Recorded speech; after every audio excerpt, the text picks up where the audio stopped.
আজকে সংবিধান সংশোধনী কমিটির প্রথম বৈঠক অনুষ্ঠিত হয়েছে, এখনো চলছে। আমার আরেকটি রাষ্ট্রীয় জরুরি কাজ থাকাতে আমি এই মিটিংটি কন্টিনিউ করার জন্য মাননীয় আইনমন্ত্রী এবং চিফ হুইপকে অনুরোধ করেছি, তারা আলোচনা করছেন। আমি আমার বক্তব্য দিয়ে এসেছি।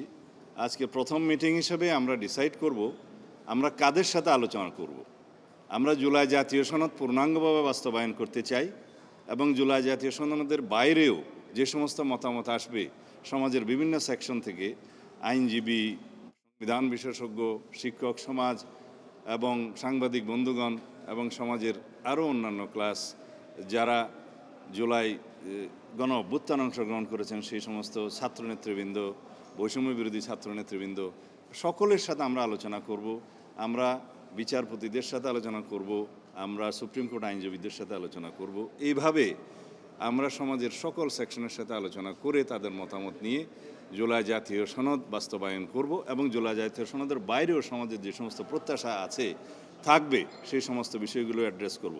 এইভাবে আমরা সংবিধানের প্রস্তাবনা থেকে শুরু করে তফসিল পর্যন্ত সর্বত্র যা যা সংশোধনের প্রয়োজন সেই সমস্ত সংশোধনীগুলো আমরা ধারণ করে সেভাবে আমরা রিপোর্ট প্রণয়ন করব।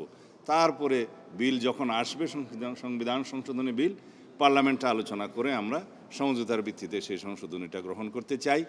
যে সংশোধনী জনপ্রত্যাশা পূরণ করবে, বাংলাদেশের এই নবযাত্রা এবং রাষ্ট্র কাঠামোর যে আমরা বিবর্তনমূলক কার্যে যাচ্ছি এবং রাষ্ট্র কাঠামোর যে গণতান্ত্রিক সংস্কার আমরা করতে চাই, সেগুলো সবগুলো আমরা এখানে অ্যাড্রেস করব, ধারণ করব, যেটা আমাদের প্রতিশ্রুতি ছিল, আছে। এই পর্যায়ে আমরা বলেছি কাদের সাথে আমরা আলোচনা করব এবং দিন তারিখগুলো এবং তাদের তালিকা নির্ধারণ করে আমরা আলোচনা করব। এবং তারপরে একটি কথা আমি বলেছি, বিরোধী দলের পক্ষ থেকে যে 5টি নাম দেওয়ার কথা ছিল সেই নামগুলো আমরা এখনও পাইনি। আমি আশা করি তারা হয়তো অনুধাবন করবেন, এক পর্যায়ে তারা হয়তো তাদের নাম দিবেন এবং তাদের সাথে আমরা আলোচনা করব। এছাড়াও নাম যদি নাও দেয়, আমরা সকল বিরোধী দলীয় যারা দল আছেন, সদস্য আছেন, তাদের সকলের পরামর্শ আমরা গ্রহণ করব। তারা যদি মিটিংয়ে এসে দেয় ভালো, মিটিংয়ের বাইরে দিলেও আমরা সেটা গ্রহণ করব, লিখিতভাবে যদি দেয়। তো এইভাবে আমরা একটা গ্রহণযোগ্য সংশোধনী আনতে চাই এবং জনপ্রত্যাশা সব কিছু আমরা ধারণ করতে চাই। সবার সাথে আলাপ আলোচনা করে আমরা সেই রিপোর্টটা প্রণয়ন করতে চাই। ধন্যবাদ আপনাদের।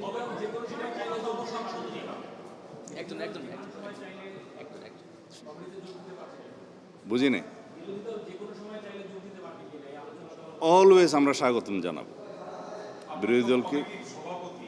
সংবিধান সংশোধন করতে এই কমিটির সামনে সবচেয়ে বড় চ্যালেঞ্জ কোনটি আপনি মনে করছেন? এই কমিটির সামনে চ্যালেঞ্জ নেই, আমাদের প্রত্যাশা আছে। আমরা সবার সাথে আলোচনা করতে চাই, এটাকে আমি চ্যালেঞ্জ বলতে চাই না। যেহেতু আমরা উদার এবং ওপেন, আমরা সবার কথা শুনব।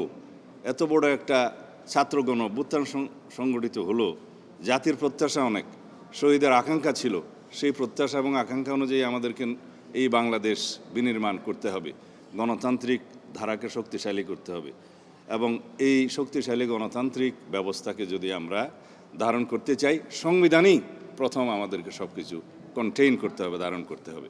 এটা আমাদের কামনা করি আমরা এবং জাতি আমাদের কাছে সেই প্রত্যাশা রাখে। আমরা কেবল বসলাম, আমরা যাদের সাথে আলোচনা করার জন্য আজকে ডিসাইড করব বা পরেও আরও আলোচনার জন্য কোনো কোনো শ্রেণী আসতে পারে বা কেউ আগ্রহ প্রকাশ করতে পারে, সকল শ্রেণী পেশার মানুষ, পেশাজীবীরা আলোচনা করতে আগ্রহ প্রকাশ করতে পারে, আমরা তাদের সবার সাথে আলোচনা করব। সুতরাং সময়টা এখনই নির্ধারণ করে বলতে পারবো না।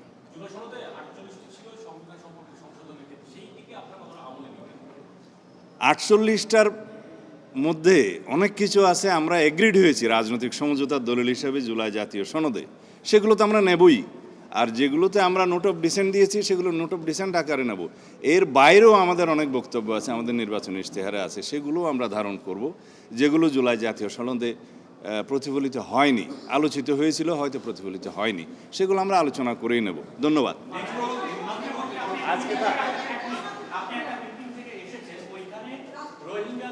এটা ডিফারেন্ট ইস্যু। আচ্ছা ভাই, আমাদের কিন্তু মূল ব্রিফিং কিন্তু আরও হবে, মিটিং চলমান।